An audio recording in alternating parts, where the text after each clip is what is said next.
For 3 weeks, the male trainers at PowerHouse Gym had been mocking substitute trainer Alexandra's tiny lifts, claiming she had no business training serious athletes. But when an electrical fire filled the gym with smoke and 4 members collapsed unconscious, Alexandra would carry all 800 pounds of them to safety and reveal why she'd been holding back. This story begins at PowerHouse Gym in downtown Phoenix, Arizona, a hardcore training facility that catered to serious bodybuilders, power lifters, and competitive athletes who demanded intensive workouts and maximum results. The gym's culture was built around pushing limits and achieving strength goals that separated elite performers from casual fitness enthusiasts. Alexandra Bennett, 31 years old, had been working as a substitute trainer at PowerHouse for 3 weeks. Standing 5'18" with a solid build, she carried herself with quiet professionalism that most members interpreted as lack of intensity.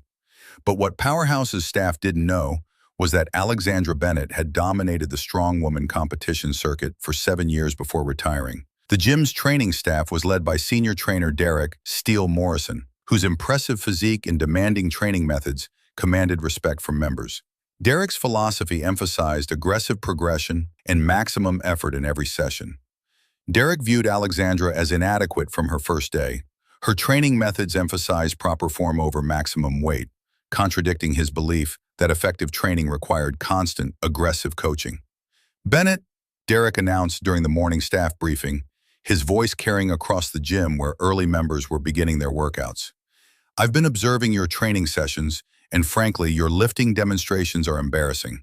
Alexandra looked up from the workout plan she was designing, maintaining her professional composure despite 3 weeks of constant criticism. "Which aspects of my demonstrations would you like me to adjust, Derek?"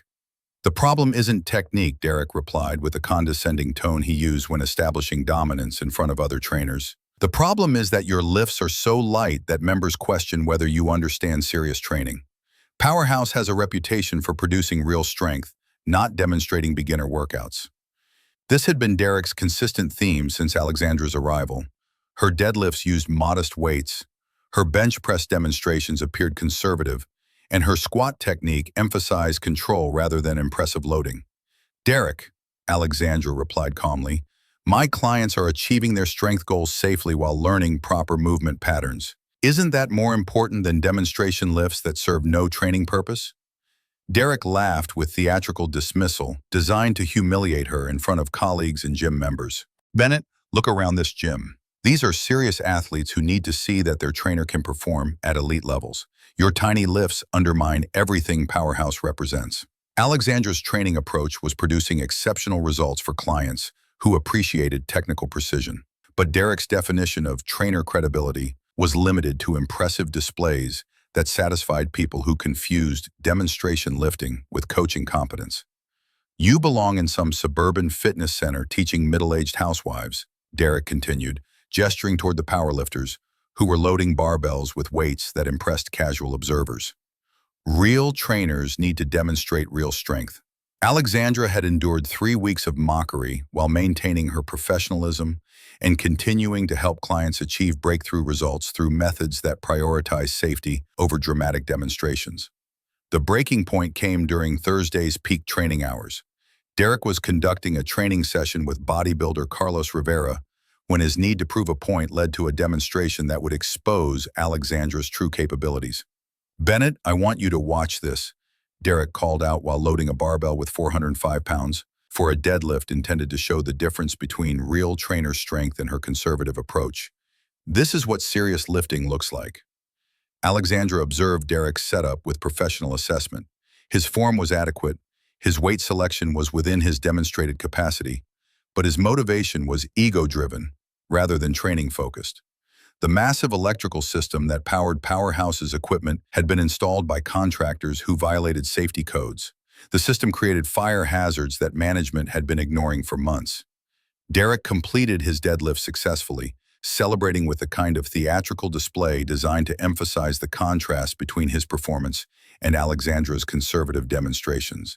"That's how you demonstrate strength to serious athletes," Derek announced loudly enough for the entire gym to hear. "Not with the baby weights Bennett uses." At exactly 3:47 p.m., An electrical overload created a spark that ignited insulation materials throughout the gym's electrical system. Within seconds, smoke began pouring from outlets and ceiling fixtures as the fire spread through the building's wiring. The gym's fire suppression system activated immediately, but the electrical fire produced toxic smoke that filled the training areas faster than ventilation systems could clear it. Members began evacuating immediately, but 4 people were overcome by smoke inhalation before they could reach the exits. Carlos Rivera, the 280-pound bodybuilder Derek had been training, collapsed near the weight room's center area. Jessica Walsh, a 140-pound competitive powerlifter, went down near the cardio equipment section. Tony Chen, a 195-pound mixed martial arts fighter, succumbed to smoke inhalation while trying to help other members evacuate. Sarah Martinez, a 185-pound CrossFit competitor, collapsed just 30 feet from the main exit. The smoke was becoming deadly.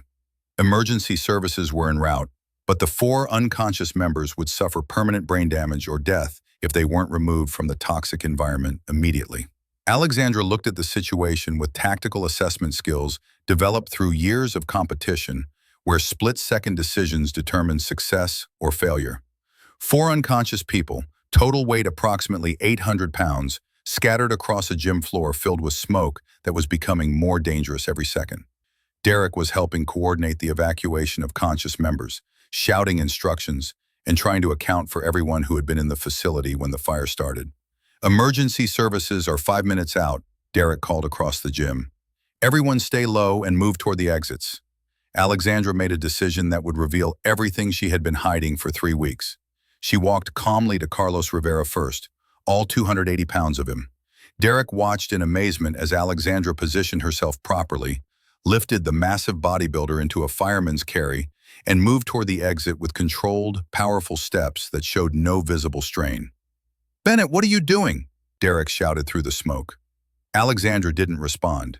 She was focused on getting Carlos to safety, then returning for the other 3 unconscious members before the smoke concentration became fatal. She delivered Carlos to the paramedics who had arrived outside, then immediately returned to the smoke-filled gym for Jessica Walsh. The 140-pound powerlifter was easy to lift, but navigating through the increasingly dense smoke required the kind of spatial awareness that came from years of performing under extreme pressure. Derek followed Alexandra back into the gym, realizing that she was systematically rescuing people while he was still coordinating evacuation procedures. "How are you carrying them so easily?" Derek asked, his voice filled with confusion and growing respect. Alexandra positioned herself to lift Tony Chen, the 195-pound MMA fighter. "Derek, help me get them out of here. We can discuss this later." Her third rescue was completed efficiently, but Sarah Martinez presented the greatest challenge. She had collapsed closest to the source of the electrical fire, where smoke concentration was highest and visibility was nearly zero. Alexandra navigated through the toxic environment with controlled breathing techniques that allowed her to function where others would have succumbed to smoke inhalation. She lifted Sarah Martinez and carried her to safety with the same fluid strength she had demonstrated with the 3 previous rescues. Derek emerged from the building after Alexandra, coughing heavily and barely able to stand. He watched as she calmly reported to the fire chief about the location of the electrical fire and the status of the 4 rescued members. "Bennett," Derek said when he could finally speak clearly, "how did you just carry 800 pounds of people through deadly smoke like it was routine?" Alexandra looked at the man who had spent 3 weeks mocking her strength and questioning her qualifications. "Derek, what's the women's world record for deadlift in strong woman competition?" Derek struggled to answer while paramedics checked his respiratory function. "I don't know. Maybe 600 pounds?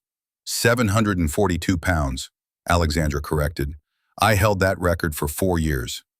The revelation hit Derek like a physical blow. "You're saying you're a world record holder?" Derek asked, his voice showing the kind of awe he had never displayed before. Alexandra nodded calmly. 7-time World Strongest Woman champion, former world record holder in deadlift, Atlas stones, and truck pull. I retired 2 years ago after winning everything there was to win in strong woman competition." Derek stared at the woman who had just saved 4 lives while he coordinated from outside the building. "Why didn't you tell us? Why let us mock your training for 3 weeks?" Alexandra's response carried the weight of someone who had proven her point through action rather than words. Because I wanted to see if Powerhouse valued real strength or just impressive demonstrations. I wanted to know if you could recognize competence without needing to be intimidated by credentials. Derek absorbed this lesson while watching paramedics work on the 4 members Alexandra had rescued. All 4 would make complete recoveries because of her quick action and incredible strength. Alexandra, he said quietly, I owe you an apology that goes beyond what I can express, and those 4 people owe you their lives. Alexandra accepted his acknowledgement with the grace of someone who understood that respect earned through crisis was more valuable than recognition given through politics. 6 months later, PowerHouse Gym had undergone a complete transformation under Alexandra's guidance as the new head trainer.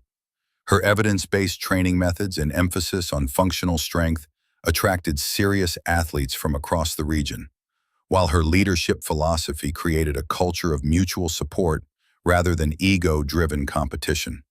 Derek became one of Alexandra's most dedicated supporters, learning that real trainer credibility came from the ability to help others achieve their goals, rather than from impressive personal demonstrations that served no coaching purpose.